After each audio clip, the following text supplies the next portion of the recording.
Last time on Behind the Gate, Tim Geiser strengthened his vice-like grip on the MXGP title with another superb performance in Semarang.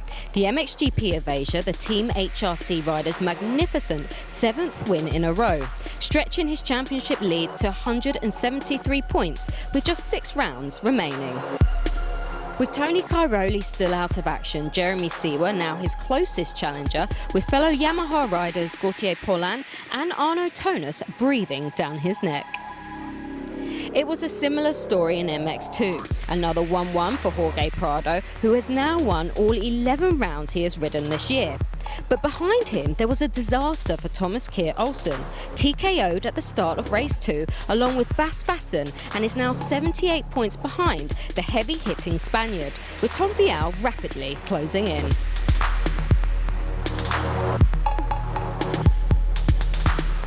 With our Indonesian odyssey over, we've checked out of our hotel, checked in for our flights, and now we're here in picture-perfect Loket for the MXGP of Czech Republic.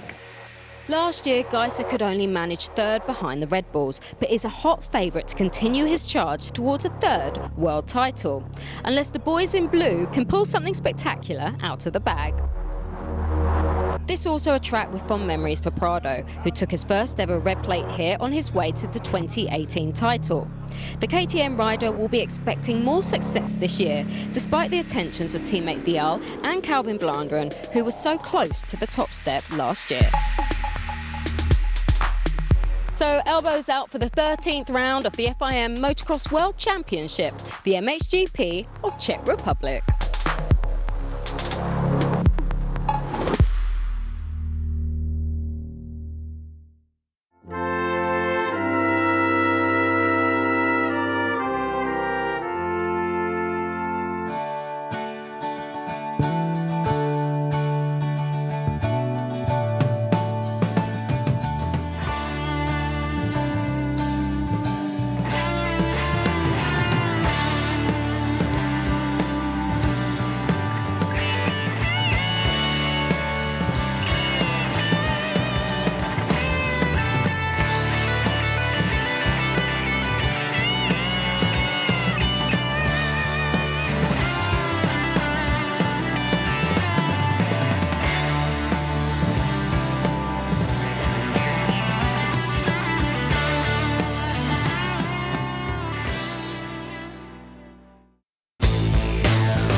Mitch Evans takes us for a lap around the Serpentine circuit here in Loket. It's about 100 metres into turn 1. It comes uphill into a tricky 180 left. The Fox whole shot line is there immediately.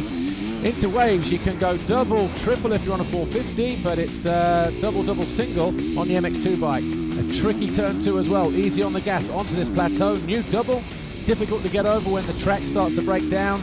Over the iPhone step down, and then the long sweeping run towards the Monster Energy finish line jump just here. And when we land, we have this new single and split section coming out of the right-hander. Dropping down the hill, expect there to be some big braking bumps down here as the weekend goes on. 2 little singles just to upset the flow of the bike a little bit. No jump on the outside, but there is a jump to double up on the inside. Then it's past pit lane, about 100 meters into the 90-degree right, dropping off here. And again, you can double here and then single. Either way, it's hard and slick in that next right-hander, slightly off-cambered as well. You can double up on the outside or take a single option and jump into the corner. Rail the outside on the bank, dropping down here. Then we start to really work our way to the bottom end of the circuit. Through this right, over this little double, then the Monster Energy tabletop. You G out just before the takeoff. Again, braking bumps on the descent, on the landing. Doubling up over the city jump, into the bank right, off-cambered bank left. If you go to the inside, probably means it's the slowest corner on the racetrack. 90 meters from the bottom to the top of Monster Energy Mountain. And when we land, you're on the gas briefly before hitting a load of braking bumps into a tight left. Again, very slippery there. Over the step down, slippery through here as well. Fortunately, you have the bank to the outside. A short, sharp uphill climb. There's a new bank turn around the outside. A lot of riders favouring the inside though. And then we go through this quick left, jump back onto the start straight into turn 1 to start another lap here in Loket.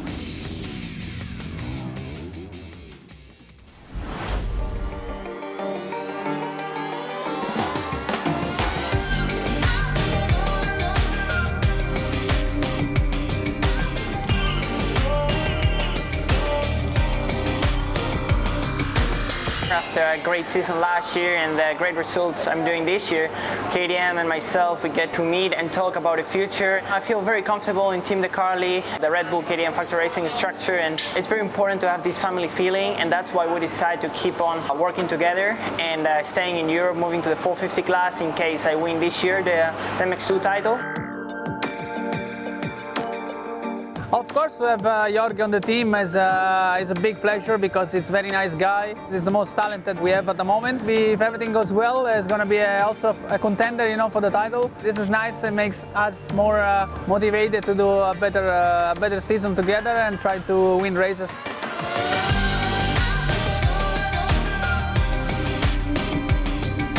Tony for me is a big brother and Jorge for me is a small brother. We are always together during the day, we spend time together and we have fun together. We have a really good relationship in the work but also outside. Jorge veniva, molto più giovane di Tony. Jorge came to the team much younger than Tony, and this was a winning combination for both of them. Davide gave me strong support on this, and he's becoming more and more involved with a young rider like Jorge, and it's really made the difference. The people surrounding me must be positive, united and enthusiastic. This is very important. Una cosa molto importante. The family atmosphere in the team is really, really important. We say always that's the secret. It was very important to me to move to the Team Carly. It's very important also for the future. For sure, they have a lot of experience with Tony. I'm also very lucky to have him as a teammate. He's very important for me to have a guy like him at the track every day for training that I can learn and I can have him as a reference. We always train together, and if he's faster than me, I will not apply any too much resistance. If I really see he's better, he can go for the title. Better than me, I can be there, also to help him to win. It's not going to be so easy to stay with Tony. I'm kidding. For sure, it's going to be okay. We are fine together. I stay with him daily. We are a great family, and we want the best for each other. Sicuramente con Tony c'è un rapporto speciale. With Tony, there's a relationship that goes beyond the sport. I've always felt like giving him suggestions to try to be a fatherly figure for him. Un po' da papà.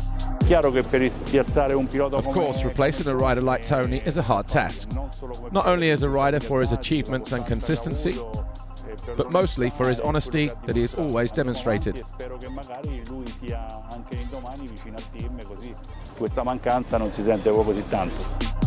My main goal is to be champion again, so I will do everything it takes to be 100% and try to go for the title.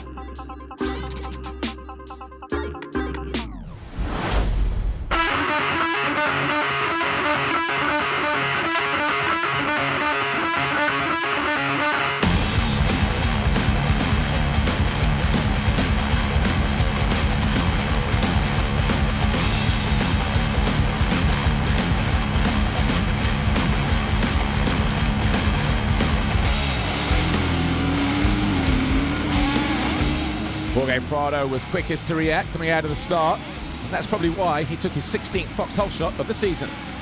Behind him is teammate Tom Vial, Calvin Valandren, Henry Jacobi, and Ika Larinaga on the Marchetti Racing Team KTM. Perfect conditions for racing in Loket, but Thomas Kjær Olsen on a mission found his way up the inside of Ika Larinaga to make a move for 5th place. And the Spaniard then started to fall into the clutches of a handful of riders after that. Jed Beaton, the second of the Rockstar Energy Hispanas, also made his move on the Spaniard to move into 6th place at the end of pit lane. The Australian making the most of a good start and was looking good and confident in the opener. Jargo Geerts on the Monster Energy Khmer Yamaha also found a way past the number 66, and that move from the Belgian put him into 8th place.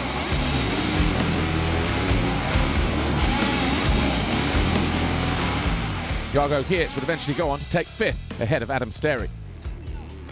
The battle for 2nd was hot, but Vial did his best to hang on from Valandrum, but then it all went a little bit Pete Tong wrong to you and me. At the end of pit lane, as they turned right, a miscommunication between the two riders saw both of them go down. Vial crashed out of the race, but Valandrum was able to pick himself up and salvage 9th by the time the checkered flag fell. Damaged body on bike and rider forced the 28 into the pits. Olsen, though, picked up a few extra points as a result of that. And he was in 3rd place going after the 29 of Jacoby, but up front, Jorge Prado was mercurial once again. Race number 21 in the back pocket for the Red Bull KTM rider. Henry Jacoby came home 2nd for F&H Kawasaki. Olsen was 3rd for Husqvarna.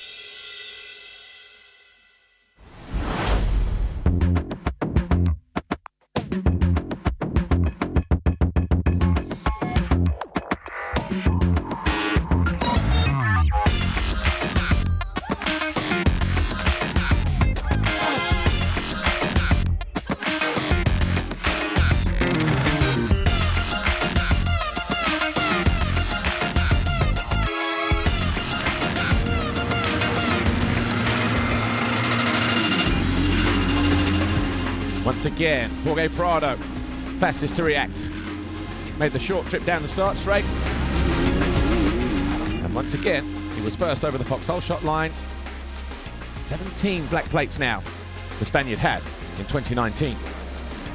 Again, his teammate, after picking himself up off the floor in race 1, was there in 2nd place ahead of Jacoby, Valandrum, Adam Sterry and Thomas Olsen. But after 7 laps, Vial couldn't hold on any longer. Jacoby charged his way up the inside as Adam Sterry went after Valandrum. Valandrum, though, sensed the danger from behind, went after Vial, moved into 3rd place briefly as Adam Sterry was starting to grow in confidence in 5th place. He then caught the 28 of Vial, made a nice firm but fair move to push the Frenchman wide as he took over 4th place. Olsen was also lining up a move past the number 28. His opportunity came and he took it with both hands just after the halfway point of the race. Valandrum was looking solid, but then he fell from 3rd. That allowed Sterry and Olsen to go by. 2 wildcards were in there, banging bars, Kevin Horgmo and René Hoffer. Horgmo eventually came home 10th. Hoffer was 11th. Valandrum found his way back past the Frenchman, Tom Vial. And Jargo Geerts also found his way back past the Frenchman for a move that finally found the Belgian in 6th. Jacoby, the lead F&H Kawasaki rider, but for how much longer? Because his teammate, Adam Sterry, was closing in, and closing in fast. The Welshman, though, was clearly fastest and capitalised on a couple of mistakes from the German. And Sterry powered his way around the outside from 3rd into 2nd. He was already in a career best position of 3rd. He went one better. Jorge Prado up front, though, in control once again, and went on to take win number 22. Sterry came home with a career best 2nd ahead of his teammate Jacoby. Olsen was 4th, Valandrum 5th. The overall, another 1-1 for Jorge Prado. Win number 27 now for the Spaniard. Jacoby was 2nd. Olsen was 3rd. So Olsen back on the podium this weekend with a 3rd and a 4th. Henry Jacoby had reason to celebrate because it was his first podium since round 2, Matsley Basin, where he also finished 2nd. But is it now a question of when, not if, that Jorge Prado lifts a 2nd MX2 title?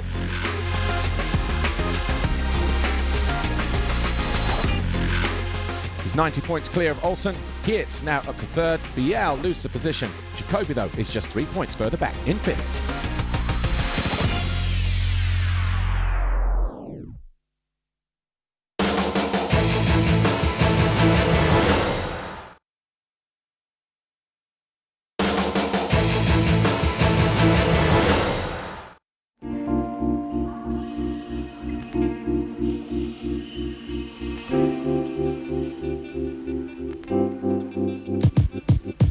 The transition from last year to this year has been smooth, you know, coming from the Husky to the KTM. I mean, many guys would think it's really similar, you could just take your settings from one to the other, but it took a lot of work.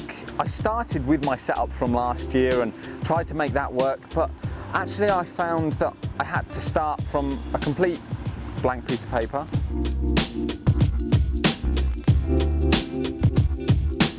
Valkenswaard, that was it's crazy because it feels like so long ago now. I got a good start. I was out there, I passed, I got into the lead and was just clicking off my laps and that was good. And I just stepped on the brake a little bit too heavy coming over a single and I stalled it. And as I went over the bars, somehow the foot peg got stuck in my trousers. I couldn't get out. I was literally fine, but I just couldn't move. It was really weird. The transition with the new team and new bike was really good directly. I feel really good with the team because they are really hard worker and they give the 100% to me. Yeah, I was really good in Arco with the 5th and 6th place and 5 overall. Was a really good improvement for me. Now is the good time. I'm really fit, so I can come back like in Arco with a good result.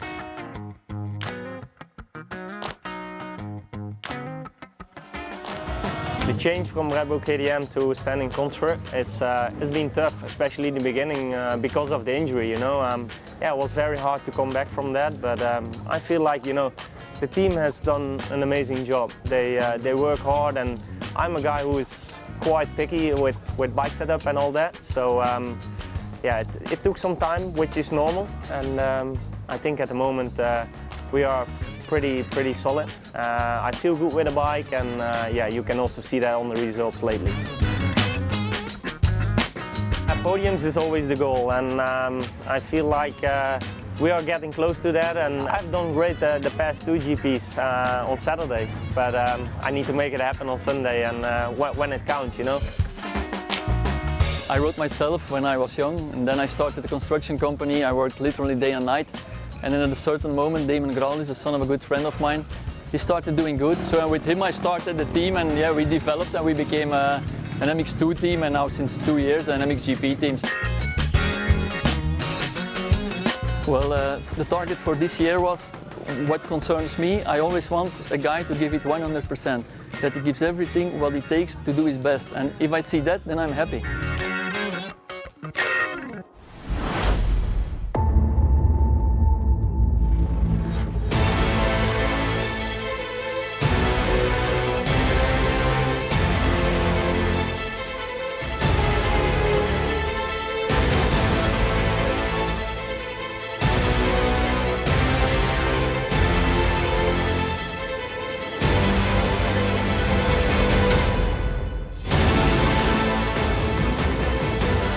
Tim Geiser thought he grabbed the foxhole shot, but a look to his left and he saw a flash of blue in the form of Jeremy Seewer.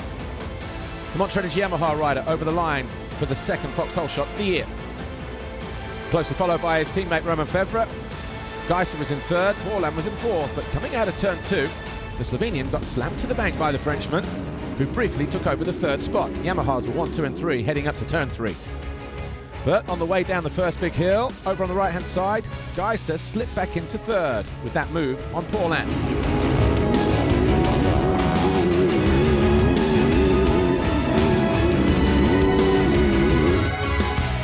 Seewer led his teammate, once again, just like they did in qualifying on Saturday. Geiser could only sit and watch in third for Team HRC. A mistake, though, for Seewer allowed Fevre to get better drive. And by lap 2, the Frenchman was the new leader.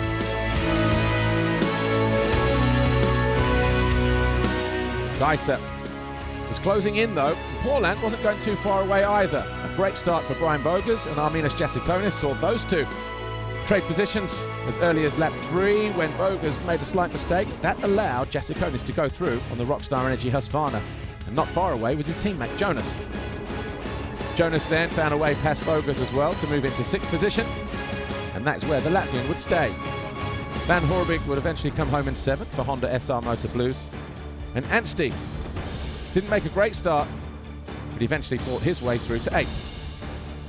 Paulin and Jasikonis were going wheel to wheel, and Arno Tonis, who was trying to find a 7th podium this season, was making 1 or 2 little errors.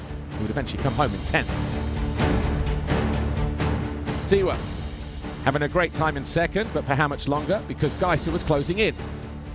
Urged on by his fans over on the far bank, Geiser slipped into 2nd.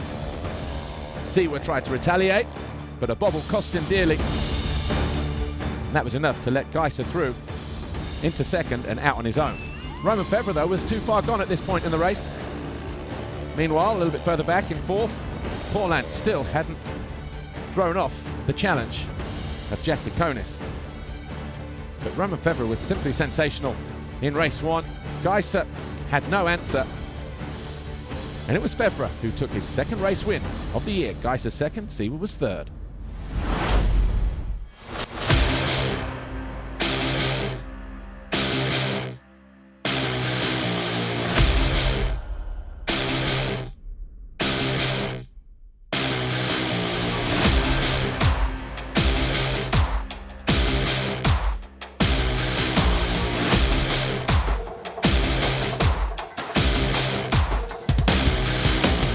Tommy Searle, riding for Monster Energy Kawasaki Racing Team, had himself tiptoeing around the corner to come out in 5th place. But once again, it was Jeremy Siwa with the foxhole shot for the 2nd time of the day.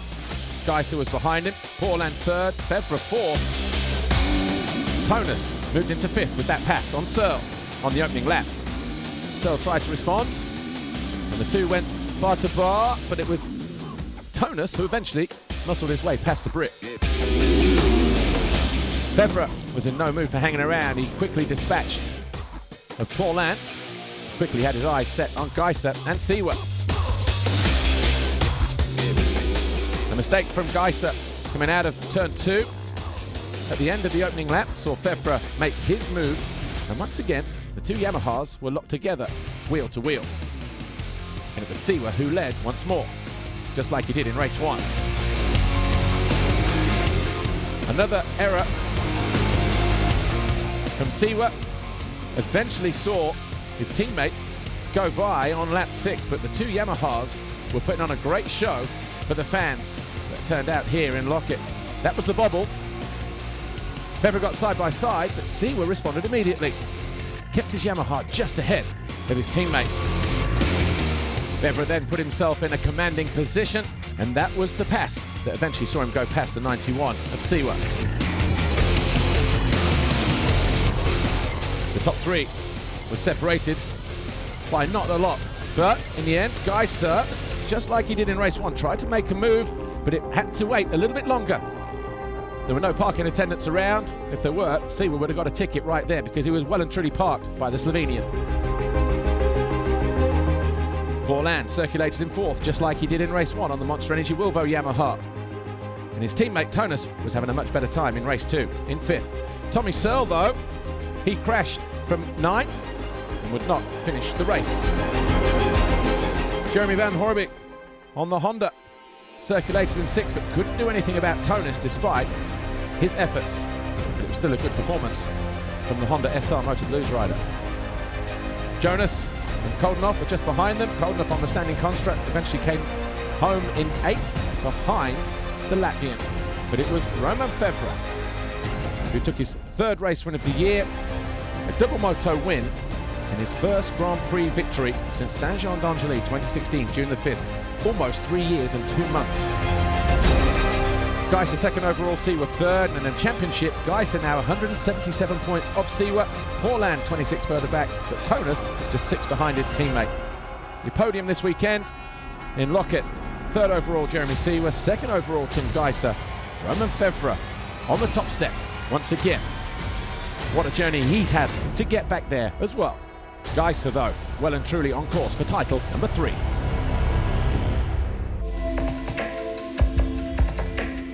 Sacre bleu! A blue bike finally on top of the podium.